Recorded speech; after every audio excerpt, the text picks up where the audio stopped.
अस्सलामुअलैकुम स्टूडेंट्स, आज का हमारा टॉपिक इम्पोर्टेंस ऑफ बैक्टीरिया है।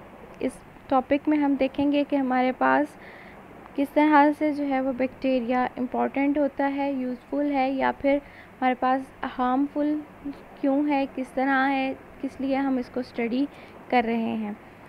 इसमें वो कहता है कि आपके पास बायोलॉजिकली बैक्टीरिया जो है उसका नेचुरल रोल है बायोस्फीयर में कुछ, जैसे कि वो आपके पास राइजोस्फीयर बनाने में रोल प्ले करता है। नोड्यूलेशन और नाइट्रोजन साइक्लिंग में जो है इसका बहुत हाथ है।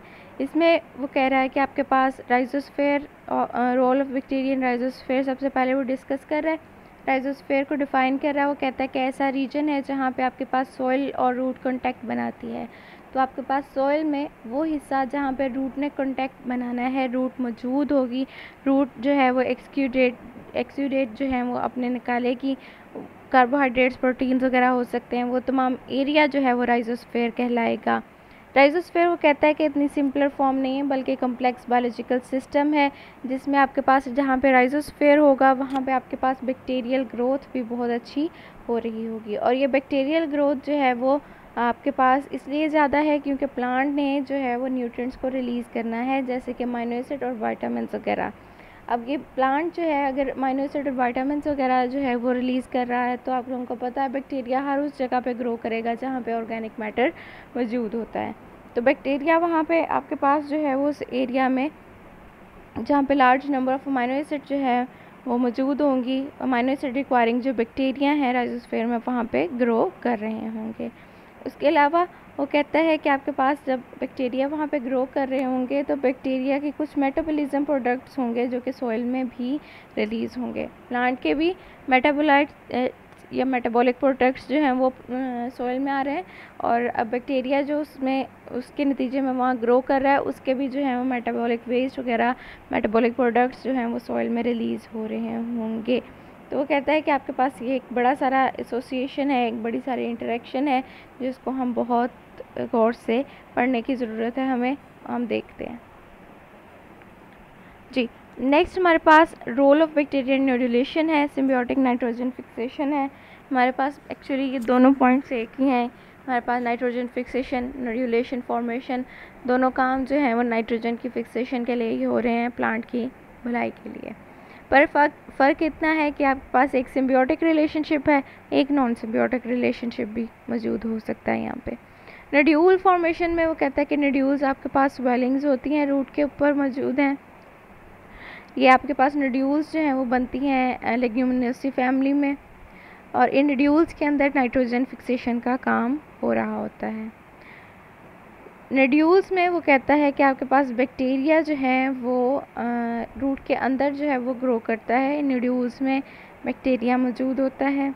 जहाँ पे बैक्टीरिया मौजूद होगा नोड्यूल्स में, वहाँ पे प्लांट की रूट और बैक्टीरिया जो है दोनों लेग हीमोग्लोबिन जो है वो प्रोड्यूस कर रहे होंगे, जिसका हीमोग्लोबिन से मिलता जुलता स्ट्रक्चर है। उसने जो है वो ऑक्सीजन बाइंड करने का काम करना है, जिसके नतीजे में जो है नाइट्रोजनेज एंजाइम प्रोड्यूस करते हैं बैक्टीरिया और नाइट्रोजन की फिक्सेशन करते हैं। अगर हमारे पास जो है फ्री ऑक्सीजन ज़्यादा हो जाए नोड्यूल्स में, तो ये बैक्टीरिया जो है एंजाइम प्रोड्यूस नहीं कर पाते और नाइट्रोजन फिक्सेशन जो है वो प्रॉपर नहीं होती। ठीक है, ये नोड्यूल फॉर्मेशन थी। नोड्यूल फॉर्मेशन प्लांट के लिए इसलिए ज़रूरी है कि वो नाइट्रोजन खुद से फिक्स नहीं कर सकता और उसको जो है वो नाइट्रोजन फिक्सेटिंग बैक्टीरिया की ज़रूरत होती है। नाइट्रोजन साइक्लिंग में जो है वो कहता है कि हमारे पास एक पूरा साइकिल है नाइट्रोजन का, जिसमें जो है वो हमारे पास अमीनो एसिड जो है जब ब्रेक डाउन होती है वहाँ से अमीनो एसिड अमोनिया वगैरह निकलेगा। अमोनिया जो है उसको बैक्टीरिया जो है वो फिक्स करके नाइट्राइट फिर नाइट्रेट में जो है वो चेंज करते हैं। ठीक है, ये आपके पास कन्वर्जन जो है मॉलिक्यूलर नाइट्रोजन की अमोनिया में, नाइट्राइट से नाइट्रेट में, ये तमाम चीज़ें जो है नाइट्रोजन फिक्सेशन कहलाती हैं।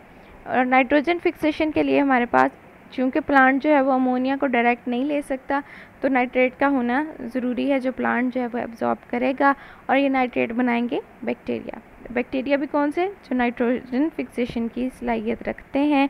एटमॉस्फेरिक नाइट्रोजन को जो है वो चेंज कर देंगे, आपके पास वो अमोनिया नाइट्राइट और नाइट्रेट में नाइट्रेट जो है वो प्लांट एब्जॉर्ब कर लेगा।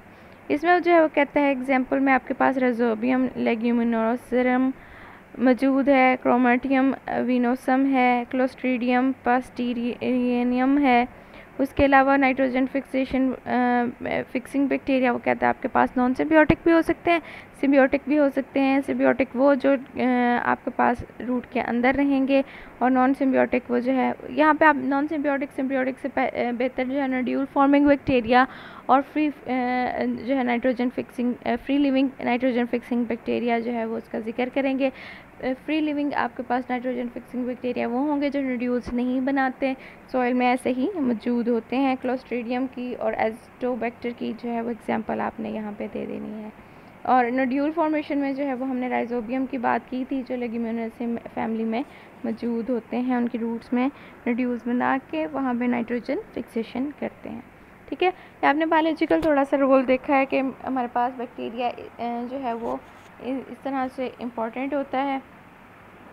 इस वजह से जो है वो हम इसको ज़रूर डिस्कस करते हैं, इसके बारे में बात करते हैं। कुछ इसकी इकोनॉमिक इम्पोर्टेंस भी है, बायोलॉजिकली इम्पोर्टेंट तो है ही है, प्लांट के लिए बहुत इम्पोर्टेंट है। और हमारे पास वो कहता है कि डिकम्पोज़र भी है। डिकम्पोज़र है तो ये चीज़ों को, इतनी सारी चीज़ें जो हैं वो उसको मज़ीद जो है वो सिंपलर फॉर्म में चेंज कर देता है, डेड ऑर्गेनिक मैटर को चेंज कर देता है। अगर ये डिकम्पोज ना करे तो डेड ऑर्गेनिक मैटर वैसे ही पड़े रहे, हमारे पास जो है वो साइक्लिंग जो है बायोजियोकेमिकल साइकिल जो है वो प्रॉपर चल नहीं सकते, तो डिकम्पोज़र का होना भी ज़रूरी है। अब हम थोड़ा इकोनॉमिकली मईशत के लिहाज से भी देख रहे हैं कि इकोनॉमिक जो है वो मुल्क की या किसी एरिया की जो है वो किस तरह से उस पर असरअंदाज हो रहा होता है बैक्टीरिया। तो इसमें सबसे पहले बायोटेक्नोलॉजी की वो बात कर रहा है कि हम बायोटेक्नोलॉजी में जो है वो इस्तेमाल करते हैं बैक्टीरिया को। बायोटेक्नोलॉजी में हमारे पास इसका इस्तेमाल करके हम कुछ चीज़ें जो फ़ायदे हासिल कर रहे हैं, सबसे पहले फर्मेंटेशन है। हमने कहा था कि जहाँ पे भी बैक्टीरिया की ग्रोथ हो रही होती है वहाँ पे एसिड फॉर्मेशन जो है वो होती है, एसिडिक कर देता है मीडियम को, तो इसी वजह से वो बेकिंग हमारे पास चीज़ मेकिंग, ब्रूइंग और बटर मेकिंग वगैरह मैन्युफैक्चरिंग जितने भी हैं, और उसके अलावा केमिकल जैसे एथेनॉल, एसीटोन, ऑर्गेनिक एसिड वगैरह या फिर कुछ परफ्यूम्स वगैरह, एंजाइम्स वगैरह जहाँ पे प्रोड्यूस करना है इंडस्ट्री ने, वहाँ पे फर्मेंटेशन के लिए बैक्टीरिया को इस्तेमाल किया जाता है। फर्मेंटेशन हमारे पास ऐसा प्रोसेस है जहाँ पे एनारोबिक बैक्टीरिया जो है वो सांस अपनी एनर्जी प्रोडक्शन की रेस्पिरेशन के प्रोसेस के दौरान जो है वो एसिड फॉर्म करवाता है। फिर उसके बाद फार्मास्यूटिकल्स यानी कि आपके पास मेडिसिन की जो इंडस्ट्री है उसमें एंटीबायोटिक्स, वैक्सीन, स्टीरॉयड्स बनाने में जो है वो बैक्टीरिया बहुत ज़रूरी है, क्योंकि इसके पास एंटीबायोटिक रेजिस्टेंट जीन्स वगैरह भी होते हैं। डिफरेंट जीन्स की वजह से हमारे पास जो है ये एंटीबायोटिक्स वगैरह भी जो है प्रोड्यूस करवाएगा।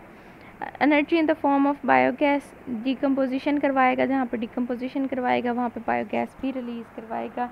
मेथेनोजन हमारे पास बैक्टीरिया भी होते हैं जो कार्बन और हाइड्रोजन को जो है वो मिला के मीथेन जो है वो प्रोड्यूस करवाते हैं। फूड प्रोडक्ट्स भी हमारे पास बनेंगे, amino acid, protein, dairy products वगैरह, बेवरेज वगैरह जो हैं, मशरूबात वगैरह जो हैं वो हम बनाते हैं। एग्रीकल्चर इंडस्ट्री में जो है वो आपके पास नाइट्रोजन फिक्सेशन का ये काम करता है, तो हम इसको जो है वो खाद के तौर पे इस्तेमाल करेंगे। और फीड कंपोस्टिंग का प्रोसेस जो है वो इसका बेहतर करता है, मिफिकेशन वगैरह करता है, उसके लिए इस्तेमाल करेंगे। माइक्रोबियल माइनिंग, कॉपर एक्सट्रैक्शन के लिए जो है वो हम इस्तेमाल करते हैं। हमारे पास कुछ बैक्टीरिया कॉपर पे डिपेंड कर रहे होंगे, वहाँ पे ग्रो करेंगे, जिसकी वजह से हमें पता चलेगा कि यहाँ पे कॉपर की जो है वो ज़ख़ीरे मौजूद हैं।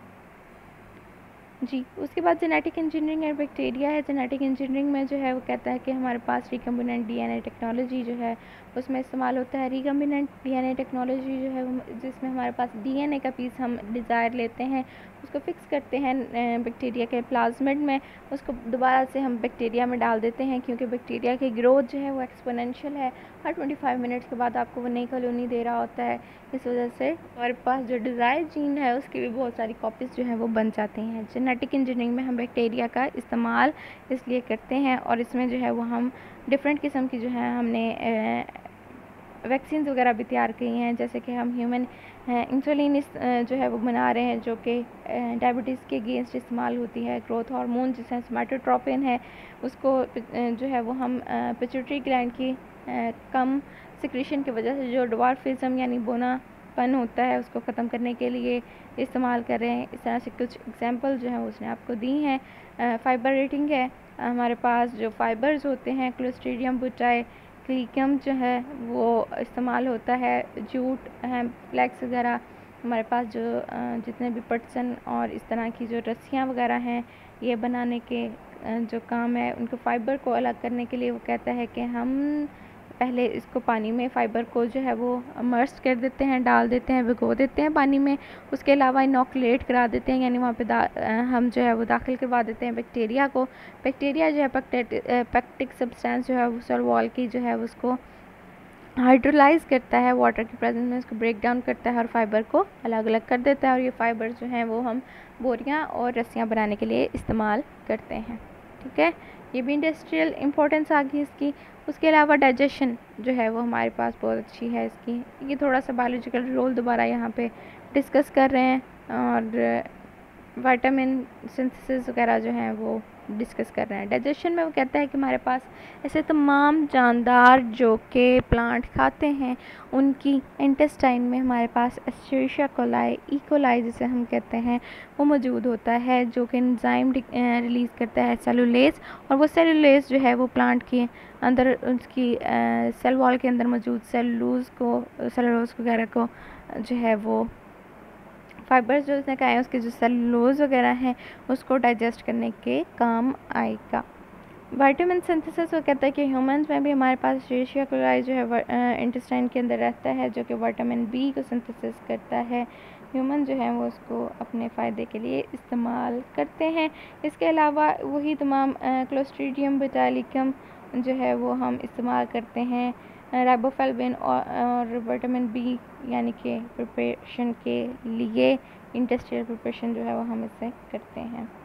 रोल इन वेस्ट डिस्पोजल, जहाँ पे हमारे पास जो है वो वेस्ट प्रोडक्ट्स आते हैं बहुत ज़्यादा, गटर का मवाद और जितने भी हमने खाने पीने के अशिया जो हैं वो वेस्ट करनी होती हैं, वहाँ पे अगर हमारे पास डिकम्पोज़र ना हो तो वो वैसे ही पड़ा रहे। तो बैक्टीरिया एज ए डिकम्पोज़र जो है हमारे पास ये काम जो है वो बहुत अच्छा करता है।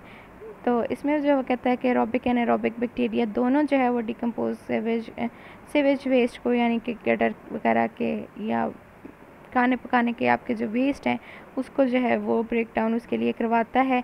ये ब्रेक डाउन कराता है ऑर्गेनिक मैटर को, कम हार्मलेस वगैरह जो हैं वो स्लजिस में चेंज कर देता है, जो कि टैंक्स में सेटल हो जाते हैं, पानी वगैरह साफ़ हो जाएगा। केमिकल ट्रीटमेंट दे के जो है वो हम इसको पानी जो है वो उसको साफ़ कर सकते हैं। ज़ीडोमोनास की एग्जांपल दी हुई है, वो जेनेटिक इंजीनियरिंग में भी जो है वो इस्तेमाल करते हैं। वो कहता है कि ये आपके पास ऑक्टेन, ज़ाइलिन, कैम्फर वगैरह की ब्रेक डाउन जो है वो करवा सकता है।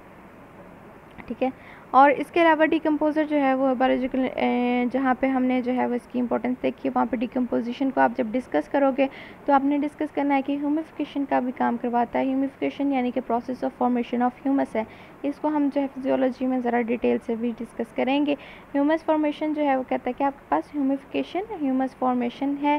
ह्यूमस फॉर्मेशन हमारे पास जो है वो कहता है कि ऑर्गेनिक मैटर को जो है वो लेस कम्पैक्ट फॉर्म में जो है वो चेंज करता है, जो कि प्लांट जो है उसके लिए दोबारा से अवेलेबल हो जाते हैं। ठीक है, प्लांट रेजिड्यूल्स जो हैं वो आपके पास लिटर, डफ और फिर ह्यूमस में चेंज होते हैं बैक्टीरिया की डिकम्पोजिशन की वजह से। इस प्रोसेस को हम ह्यूमिफिकेशन कहते हैं। ह्यूमिफिकेशन जो है वो ज़रूरी है प्लांट को दोबारा से न्यूट्रिएंट्स जो हैं वो प्रोवाइड करने के लिए, जो कि वेस्ट के तौर पे ज़मीन पर गिर चुके हैं। हार्मफुल बैक्टीरिया भी है हमारे पास, वो कहता है कि डिकम्पोजिशन उसका अच्छा एक करेक्टरिस्टिक्स तो है ही है। उसके अलावा जो है वो कहता है कि हमारे पास बैक्टीरिया जो हैं वो स्पॉइल कर देते हैं, फूड को भी स्पॉइल करते हैं, उसके अलावा पैथोजन के तौर पे भी काम करते हैं। ऐसा ऑर्गेनिज्म जो कि डिजीज़ कॉज करता है पैथोजन कहलाता है। तो हमारे पास बैक्टीरिया जो है वो पैथोजन भी है, प्लांट में डिजीज़ भी कॉज करवाता है, एनिमल में भी डिजीज़ कॉज कर सकता है। हमारे पास जो है वो थोड़ी सी डिजीज़ जो है वो डिस्कस की हुई है प्लांट डिजीज़ में। वो पोटैटो स्कैब जो है स्ट्रेप्टोमाइसिस स्कैबिस ने जो है वो कॉज करना है, यानी आपके पास काला आलू जो हो जाता है ब्राउन और ब्लैक सा, वो आपके पास स्ट्रेप्टोमाइसिस स्कैबिस की वजह से होता है। उसके अलावा ब्लैक रॉट ऑफ कैबेज, गोभी का गलना सड़ना, ब्लैक होना, जेंथोमोनास कैम्पेस्ट्रिस ने करवानी है। सिट्रस कैंकस, आपने जो है वो अक्सर सिट्रस फ्रूट में हमारे ऑरेंजेस लेमन वगैरह में देखा है कि थोड़ा सा सख्त सा हिस्सा हो जाता है, डिस्कलरेशन वगैरह भी होती है, वो तमाम जो है वो आपके पास जेंथोमोनास सिट्राई ने कॉज करवानी है।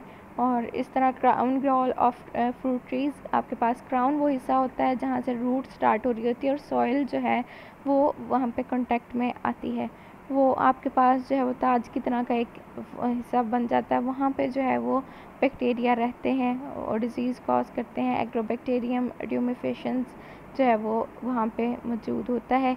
ये एग्रोबैक्टीरियम जो है हमारे पास जेनेटिक इंजीनियरिंग में हम इसका प्लाज्म में बहुत ज़्यादा इस्तेमाल करते हैं, बहुत इम्पॉर्टेंट है। फिर उसके बाद एनिमल डिजीज़ में जो है वो कहता है कि कुछ एनिमल में डिजीज़ होगा। ब्लैक लेग जो है वो आपके पास क्लोस्ट्रीडियम की वजह से होती है। एंथ्रेक्स जो है आपके पास फुट एथलीट फुट वगैरह, जिसमें जो है वो पाँव में उंगलियों में वर्म्स वगैरह होना, रिंग वर्म्स वगैरह, जहाँ पे आपके पास जो है वो स्किन पे रिंग वर्म हो जाते हैं, रेड पैचेस रिंग की फॉर्म में बनना शुरू हो जाते हैं। ये तमाम के तमाम जो है वो आपके पास बैक्टीरिया कॉज करवाता है। फिर उसके अलावा फूड पॉइजनिंग जो है क्लोस्ट्रीडियम बैक्टीरिया की वजह से होती है। इन्फ्लुएंज़ा जो है हीमोफिलस इन्फ्लुएंज़ा की वजह से होगा।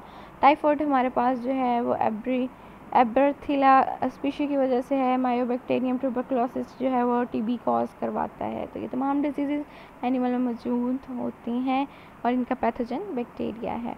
उसमें बैक्टीरिया और फूड स्पॉइलेज है, वो कहता है कि ऑर्गेनिक मैटर जहाँ भी आपके पास मौजूद है, बैक्टीरिया डिकम्पोज़र है, उसका काम है डिकम्पोज करवाना चीज़ को। तो आप जो है वो अगर एहतियात से फूड नहीं रख रहे, बाज़-औक़ात बहुत एहतियात से रखी हुई फूड में थोड़ी सी बेहतियाती हो गई है, तो आपके जो फ़ायदेमंद चीज़ है जो आपने स्टोर की हुई है फूड, वो आपकी स्टोर हुई हुई फूड भी जो है वो ख़राब होना शुरू हो जाएगी। इसमें आपके ग्रेन्स भी शामिल हैं, मीट, फ़िश, वेजिटेबल, फ्रूट्स, तमाम के तमाम जो है सेप्रोट्रॉफिक जो बैक्टीरिया है इन पे खुद न्यूट्रेंट हासिल करते हुए इनको स्पॉइल कर देता है। उसके अलावा मिल्क प्रोडक्ट्स जो हैं वो उसको भी बैक्टीरिया जो है वो स्पॉइल कर सकता है। तो ये आपके पास इंपॉर्टेंस ऑफ बैक्टीरिया थी थोड़ी सी जो हमने देखी है। इंशाल्लाह हम नेक्स्ट नया चैप्टर स्टार्ट करवाएंगे।